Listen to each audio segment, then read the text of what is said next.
Welcome to to to tales. समय की किताब का रहस्य। एक छोटे से शांत गांव में वेद नाम का एक होशियार लेकिन बहुत अधीर लड़का रहता था। उसे हर चीज जल्दी चाहिए होती थी। जल्दी खेल जीतना, जल्दी पढ़ाई खत्म करना और जल्दी बड़ा बनना। वह अक्सर सोचता, काश मैं भविष्य देख पाता ताकि मुझे मेहनत ही न करनी पड़े। एक दिन वह गांव के पुराने पुस्तकालय में गया। वहां धूल से भरी एक पुरानी अलमारी में उसे एक अजीब सी किताब मिली। किताब पर लिखा था, समय की किताब जो भविष्य दिखाती है। वेद की आंखें चमक उठीं। उसने तुरंत किताब खोली। जैसे ही उसने पहला पन्ना पलटा, उसमें लिखा था, कल तुम परीक्षा में 100 में से 40 अंक लाओगे। वेद घबरा गया।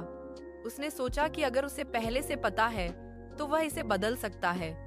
लेकिन अगले दिन उसने पढ़ाई ठीक से नहीं की, क्योंकि उसे लगा कि परिणाम तो तय है।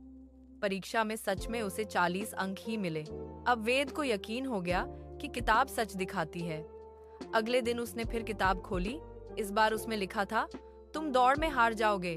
वेद ने सोचा, अगर मुझे पहले से पता है कि मैं हार जाऊंगा तो कोशिश करने का क्या फायदा।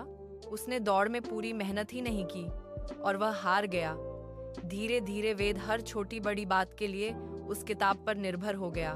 वह मेहनत करने के बजाय सिर्फ भविष्य देखने लगा।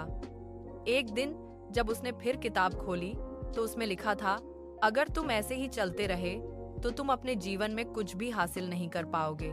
यह पढ़कर वेद का दिल घबरा गया। पहली बार उसे अपने भविष्य से डर लगा। तभी किताब का अगला पन्ना अपने आप खुल गया। उसमें लिखा था, भविष्य लिखा हुआ नहीं होता, तुम उसे अपने कर्मों से बदल सकते हो। वेद चौंक गया। उसे समझ में आ गया कि अब तक जो कुछ भी हुआ वह किताब की वजह से नहीं, बल्कि उसकी अपनी सोच और आलस की वजह से हुआ था। उस दिन के बाद वेद ने किताब को बंद कर दिया। उसने फैसला किया कि अब वह अपना भविष्य खुद बनाएगा। उसने मेहनत शुरू की, पढ़ाई में ध्यान दिया, खेल में पूरी कोशिश की और हर दिन खुद को बेहतर बनाने लगा। कुछ महीनों बाद जब परीक्षा हुई तो उसने बिना किताब देखे पूरी लगन से पढ़ाई की। इस बार उसे 90 अंक मिले। उसकी खुशी का ठिकाना नहीं था। वह फिर से पुस्तकालय गया और वही किताब खोली। इस बार उसमें लिखा था, तुमने सीख लिया कि भविष्य किताब में नहीं, तुम्हारे कर्मों में होता है।